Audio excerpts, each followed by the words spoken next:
12 bishan aynu ku jirno ayay ahayd markii guddiga doorashooyinka maamul goboleedka Puntland ay si rasmi ah u shaaciyeen in laga guuray nidaamkii hore ee wax lagu dooran jiray ee habeeleedka ahaa isla markaasina loo gudbay nidaamka xisbiyada badan. haddaba maanta ayaa howlka shirarka ururka hooyooyinka ee Al Nassr waxaa kulan ku qabtay xubno ka tirsan guddiga doorashooyinka maamul goboleedka Puntland oo iyagu shalay soo gaadhay degmada Badhan ee gobolka Sanaag. ugu horeyn waxa kulankaasi ka hadlay gudoomiyaha degmada Badhan Mudane Cabdirasaaq Axmed Ciise isagoona soo dhaweeyay nidaamkan cusub ee hadda loo gudbay isla markaasina ku tilmaamay inay tahay tallaabo hore loo qaaday, sidoo kalena sheegay iyagu ka degmahan inay taageersan yihiin nidaamkan isla markaasina ku booriyay guud ahaan shacbiga reer Sanaag siday u sameeysan lahaayeen urur siyaasadeed iyo madax bannaan. waxaa isna halkaasi ka hadlay Professor Cali Cabdiraxmaan Xirsi oo xubin ka ah guddiga doorashooyinka maamul goboleedka Puntland. Professorka ayaa ka warbixiyay ujeedkooda socdaal ay ku soo gaadheen gobolka Sanaag iyo sidoo kale nidaamka xisbiyada badan oo la doonayo in laga hirgeliyo guud ahaanba 8 gobol ee maamul goboleedka Puntland uu ka kooban yahay. kali waxaan u meeshan u nimay laba arrimood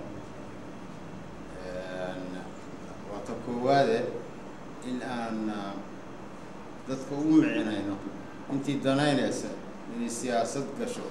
oo urur siyaasadeed furato in aan u micinayno qaabka loo furanayo shuruudaha lagu xidhay muddada la rabo inay ku furtaan inta aynan dadka u micinayno oo cidii danaynaysa guud ahaan dadka aan u sheegno nidaamkan doorasho ay nagu soo foole wuxuu yahay iyo sida la rabo inay uga qayb qaataan. midda kale waxa weeye sida uu duqa magaaladu noo sheegay mar haddii dadku ay dooranayaan dadka maamulka u qabanaya waxa weeye micnihii doorashadu waxa ku baxaysaa ma gacan la taagayo ama kaasaan doonaya waxa sanaadiiq baa la keenaya sanaadiiqaas qof waliba warqad intuu calaamadiyo qofka uu doonayo u codeynayo ku calaamadiyo ay sanduuqa ku ridayaan. intaasi kadib ayaa waxaa halkaasi loogu qaybiyay kasoo qaybgalayaashii nuqullo ka mid ah dastuurka cusub ee maamul goboleedka Puntland iyo sidoo kale waraaqo ay ku qoran yihiin shuruudaha laga rabo dadka iyagu doonaya inay furtaan urur siyaasadeed iyo madax bannaan.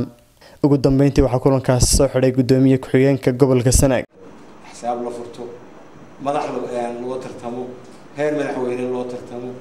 mid kasta waxa weeyaan waa wax maanta hortaadaya cidaad maanta uga martin noqonaysaa inaad madaxweyne ka sugto ma jirto.